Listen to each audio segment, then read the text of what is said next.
Welcome back to the training. This is part two, and here we will be discussing triggers and how they come about and how you can better manage them.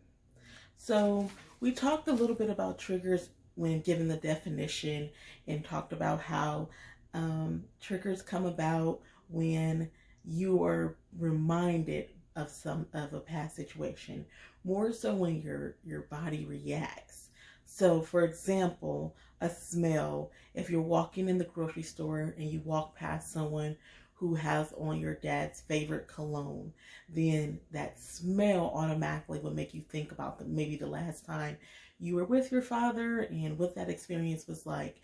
So whether it was good or bad, that's kind of how your body's going to react. That's how your emotions are going to react. So smells is one that is common. Another example would be sounds. Um, a lot of people who struggle with PTSD, those are some of the things that trigger people. If someone was off in the war and they heard a big boom, and it was the trash can people, then that may startle them because in their mind it was a bomb. It was something more alarming. But in all actuality, it was just the garbage truck. And that's kind of how triggers work. So some other examples would include emotions, people, words, and places. Sometimes after a breakup, it can be too much for you to stay in the same area that you once were when you were with the person. You always passing by your guys' favorite restaurant or running into old friends or going to places where they may also be, or just you remember being there with that person. So the places where you are may need to change. Words. Some words may be triggering. They may, make you think back. I have a inside joke with a friend. So anytime she says a particular word, I know exactly what she's saying, and it triggers me to laugh and giggle, and just takes me right back to that place, right? So words can play a role in triggering people, and are you being triggered? Because that's what we're talking about. We're talking about ourselves. So I'm reading from the PowerPoint slides, which is also here, in the content area. So be sure that you are following along. You don't necessarily need to print them out, but of course that you've looked over the slides, relate back to them, because it has a lot of great information that's there on paper for you to have. But one of the tips is that triggers will change. This is why it's important to heal from the inside out. So here's the thing about triggers. Triggers can change over time. What once triggered you may not be what triggers you today. So for example, I think in the definition portion of this training, I described triggers for me to be similar to that of a gun. So, you have the trigger where people pull and then the bullet comes out of the chamber and so on and so forth. Well, if there is no bullet in the chamber, then when the trigger is pulled, then nothing will happen, right? So that means your emotional response or your physical response to a thing that once triggered you will no longer really affect you. But that only comes when you pull the bullet out the chamber, which I consider to be truly processing and healing from something. But if there's a bullet in the chamber, if you have not healed completely from something, or you have not processed all the way through, and then sometimes it's just a little residue, right? Then what will happen is you can say, okay, Miss Erica, I don't want you to hold the gun anymore because you keep pulling the trigger. So I'm going to give the gun to Aaron. But then Aaron can pull the trigger too. So just because situations may change or you may do things a little bit differently, if you have not worked on being aware of what your triggers are and learning how to process them when they come about, then regardless of what coping skill you try to use, you're going to continuously be triggered. So the key is to not just say, okay, well, I'm triggered when I go to McDonald's, so I'm not going to go to any McDonald's ever again. That's not what you want to do. What you want to do is you want to be aware of what your triggers are, and then you want to process and work through it, so then eventually you can go to McDonald's. And although you may get a little startled, or although you may feel a little type of way, you are able to process it and you have a proper coping skill in place. So when you go to McDonald's, you go, but you don't necessarily go that often. When you go, you may go with a friend to keep your mind, not so occupied on a past incident, and so on and so forth. You change little things to help you better proceed forward. So that, I think that's really important to realize, because sometimes we can feel as if we've healed from something, or that we've worked on that, we've been to counseling for that. And so why is it that when I'm helping my patient, go through something, maybe you're helping your patient get out the bed and go to the bathroom and go back to bed, and having to help them while they're coughing and so on and so forth, and that triggers you to remember when your husband was sick and how he couldn't really get out of bed, and you had to help him move from the bathroom to the bed, and so on and so forth. And so you wonder why, man, maybe I'm not healed from this, because I'm getting a little teary-eyed inside. Well, it's not necessarily that you haven't healed, but sometimes there is that residue there. And so you want to be able to know that, okay, I'm aware that in situations like this, it's going to cause me to remember my own struggles, my own troubles. So in times of that, I need to make sure that I have at least a 5 to 15 minute grace window where I can go and kind of process my emotions. I can go and feel my emotions, and I can cry if I need to, or I can just sit in silence if I need to, and then move forward. So again, the main, I would say, factor when it comes to triggers, it's been knowing what your triggers are, being aware of your triggers. And then the next step would be to be able to process them. Why are you triggered? Why are you upset? Why does this particular situation make you angry? Why is it every time you go to a particular place you feel disgruntled or you feel in distress? What is that connected to? So when you do that, it'll make it so much easier for you to work with your triggers. If not, you're going to be constantly triggered and not knowing why, and you're not going to even understand or be aware that you are being triggered. Most of us, before we, got the understanding and the knowledge of what the, triggers were and what it brought about, all the stuff that we're talking about, we didn't know that we were triggered. We just know that when our boyfriend did something, we didn't like it and it made us really upset, but we never took the time to sit and think about the measurement of, this is really not that huge of an incident, but my emotions are extremely heightened. Or when my mom does this, it can make me upset for days at a time, and she's okay. What's the root of the issue? What's being triggered? So be aware of what your triggers are. When working in the helping profession, you have to be self-aware. You have to be. And it's something continual, because again, what you were triggered by last year may not be the same thing that triggers you this year. If you had a great loss in your life and going around their home was a great trigger for you, but then you move from that area, or the house was sold, it's not somewhere you go about, so the home is no longer a trigger. But then you realize that every time Thanksgiving comes around, you find yourself kind of grieving, and you just don't understand why you're so upset during that time. But it may be because that was your guys' favorite holiday. That was the time when you guys shared time together. So it's very important to be aware of those things, because they're going to come. They're going to come up. And so when you're aware, then you can address them and you're able to move forward.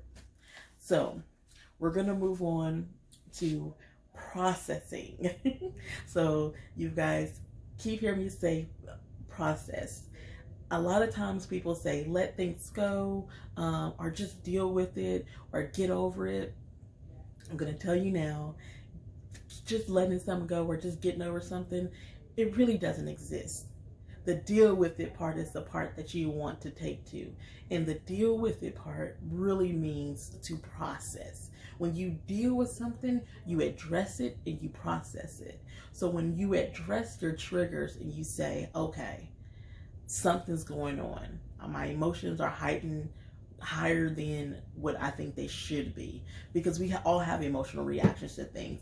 It's normal, you know. Things make us angry, things make us sad, things make us nervous, things cause us to be in distress, and so on and so forth. So that's normal, but you want to be aware and recognize that if you see a puppy on TV and you just start crying for 3 hours straight, that measurement is a little off. What's the underlying issue there? What's the root of the thing? So that's the first part of processing, identifying the what. What emotion am I feeling? What is that emotion attached to? What, you know, am I being triggered into sadness? Am I being triggered into anger? You want to be able to identify that. And anger is a tricky one, because anger acts as a mask normally for sadness or for being afraid.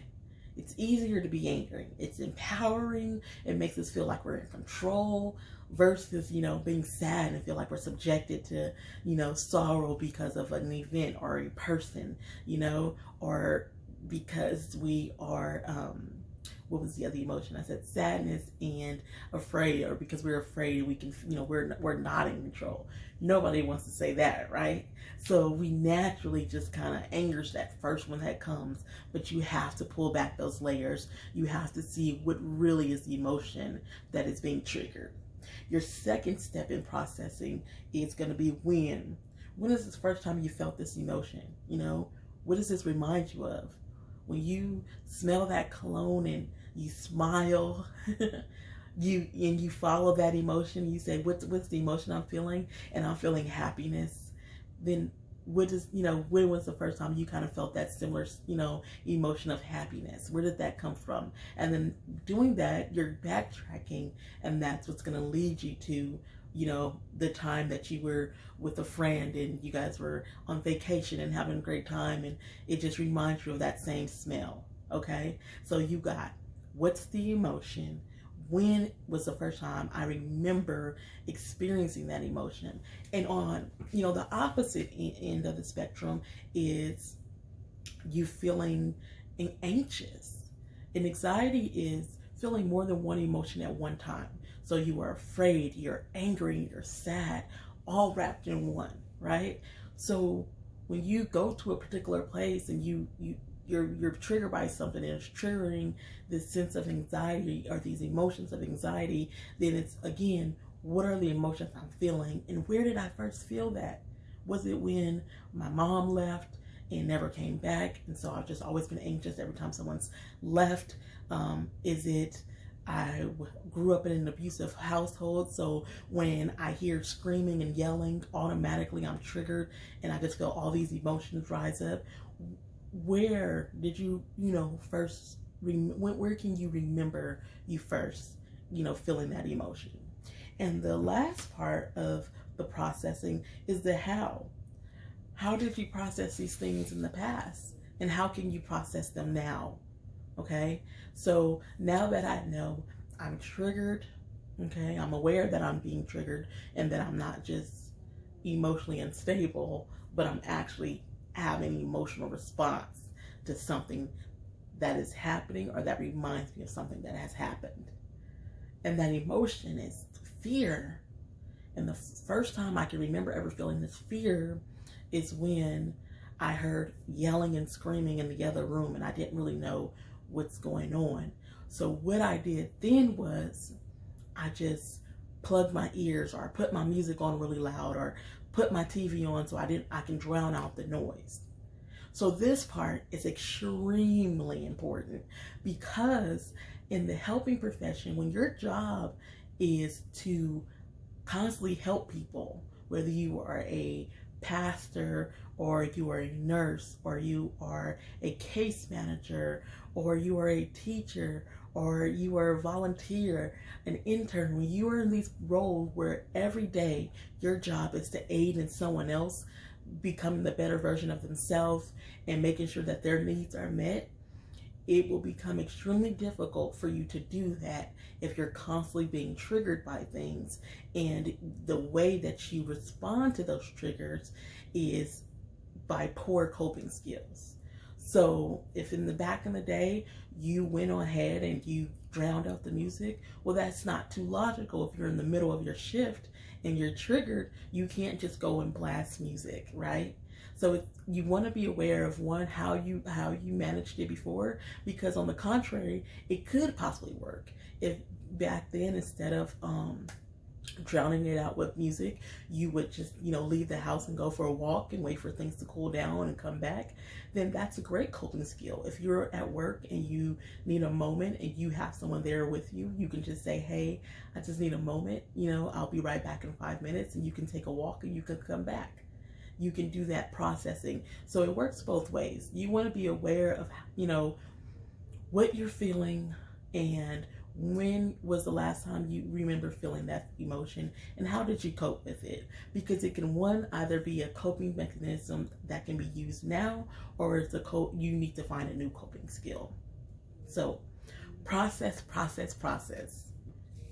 Be aware of your triggers and be able to process them. And part of the processing is having those coping skills. So before, we'll definitely, the last video will be on coping skills, and we'll talk a little bit more in depth about that. But before we get there, we're still talking about triggers and talking about how to manage those triggers. So, which is similar to coping skills. So I guess all wrapped up in one, right? So with managing your coping skills, it's very important to, one, have boundaries. Boundaries are extremely important. Giving other people boundaries and knowing what your boundaries are. If you know that you can go and hang out with friends and be away from home for 2 hours, but anything past 2 hours, you're going to begin to start to worry, or you're going to be uncomfortable, anything like that, then you know that the 2-hour limit is your boundaries.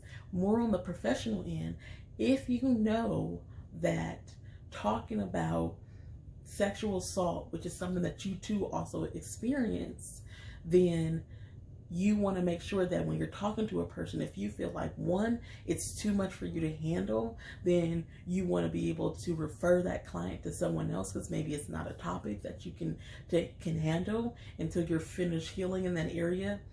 And then two, if it is something that you know that, okay, I can talk to people about about sexual assault, although I've gone through it as well.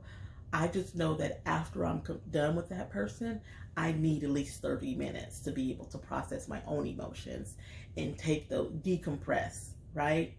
That is probably the hugest thing of this whole entire training. When you are working in the helping profession, you must learn how to decompress, whether it's after each client, each patient, each student, or each day of work. You want to be able to have some kind of decompression routine where you can kind of toss it in, woosah, process your emotions and thoughts, and get back to a place where you are settled emotionally. Because if you do not, it would build and build and build and build.